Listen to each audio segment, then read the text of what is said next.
असं नेहमी म्हटलं जातं की 21व्या शतक हे भारताचं शतक आहे आणि असं दिसतंसुद्धा. नुकतंच आपले पंतप्रधान डॉक्टर मनमोहन सिंग जपानहून आता इतक्यातच आले आहेत आणि त्याचं म्हणजे की आत्ताच आपण असं सुद्धा झालं आहे की जो रिपोर्ट आला आहे OECDचा त्यातून असं दिसतं की भारताने आता जपानला मागे टाकलं आहे आणि जगामध्ये भारत हा एक 3ऱ्या क्रमांकावरची अर्थव्यवस्था तयार झालेली आहे. त्याचबरोबर विज्ञानाच्या तंत्रज्ञानाच्या क्षेत्रात आपण मोठी गरुड भरारी घेतली आहे इन्फॉर्मेशन टेक्नॉलॉजीच्या दृष्टीने पाहत असता किंवा अनेक क्षेत्रामध्ये. पण हे असं असताना अनेक आव्हानं भारतासमोर दिसतात आपल्यासमोर. ज्वलंत प्रॉब्लेम्स आहेत आणि त्या इतक्या मला वाटते त्याचं प्रपोर्शन त्याचं रूप इतकं आता वाढत चाललेलं आहे की त्यांना आपण त्याची उत्तर कशी शोधावी हा प्रश्न आहे. यामध्ये स्वयंसेवी संस्था आहेत त्यांचा खूप मोठा रोल आहे आणि अनेक स्वयंसेवी संस्था चांगल्या स्वयंसेवी संस्था ह्या अनेक प्रश्नावर काम करत आहेत मला पाहत मी प्रत्येक क्षेत्रामध्ये.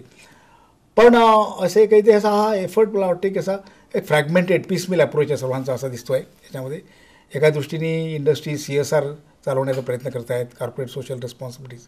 एका दृष्टीने विज्ञान आणि तंत्रज्ञानाच्या ज्या संस्था आहेत किंवा वैज्ञानिक आहेत हा प्रॉब्लेम ॲड्रेस करण्याचा प्रयत्न करत आहेत.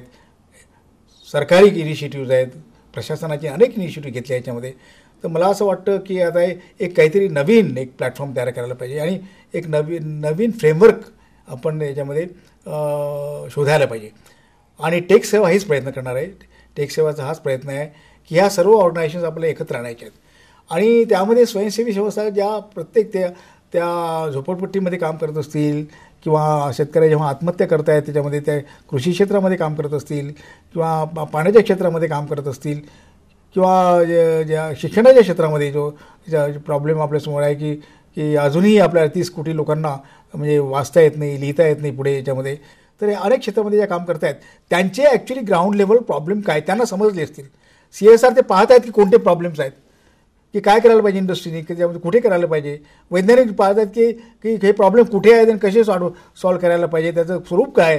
तर आपण हे मला वाटते की ह्या टेक सेवाच्या माध्यमातून या प्लॅटफॉर्मच्या माध्यमातून हे जर स्वयंसेवी संस्थांनी ही प्रॉब्लेम जर योग्य तऱ्हेने मांडले की असे प्रॉब्लेम्स आहेत आम्हाला इथे मदत पाहिजे आहे इथे वैज्ञानिकांची मदत पाहिजे आहे इथे इंडस्ट्रीची मदत पाहिजे आहे इथे काही लोकांची अशी गरज आहे इथे काही लोकांच्या सेवा पाहिजे आहेत या गोष्टीसाठी. स्वयंसेवी संस्थांनी NGOजनी त्यांना समजलेले प्रॉब्लेम ते किती वर्षापासून काम करत आहेत ते त्या तळागाळात काम करत आहेत त्यांना समजलेले ते काय आहेत आणि त्यांना काय सोल्युशन दिसतात त्यांना कुठेही सोल्युशन पाहिजे आहेत. वैज्ञानिक दुसऱ्याच कामावर करत आहेत की त्यांना जिथे प्रॉब्लेम्स काय आहेत आणि ते दुसरेच कधी शोध करत असतील याच्यामध्ये. CSR आपण काही करायला पाहिजे कसं करायचं कोणाच्याबरोबर काम करायचं त्यांना माहीत नाही. तर हे जर सर्व त्यांनी जर आपले प्रश्न योग्य तऱ्हेने मांडले या प्लॅटफॉर्मवरून टेक फॉर सेवा याच्यामध्ये तर मला वाटते की आपण त्यांना एक प्रकारचं समुचित एक प्रकारची उत्तर आपण यथोचित उत्तर आपण शोधू शकू. आणि आम्ही NGOंना हेच आव्हान करतो आहे याच्यामध्ये या प्लॅटफॉर्मच्याद्वारे की तुमचे प्रॉब्लेम्स मांडावे तुम्हाला जसं समजले आहेत कशा तऱ्हेने आणि ते शास्त्रशुद्ध जसे काही तुम्हाला समजले आहेत आणि जिथे तुमच्या अडचणी कोणत्या आहेत कुठे का होत नाही आहे काही गोष्टी का करू शकत नाही हे आपण जर मांडले तर आपण त्याची मला वाटते वी रिक्वायर इनोव्हेशन्स.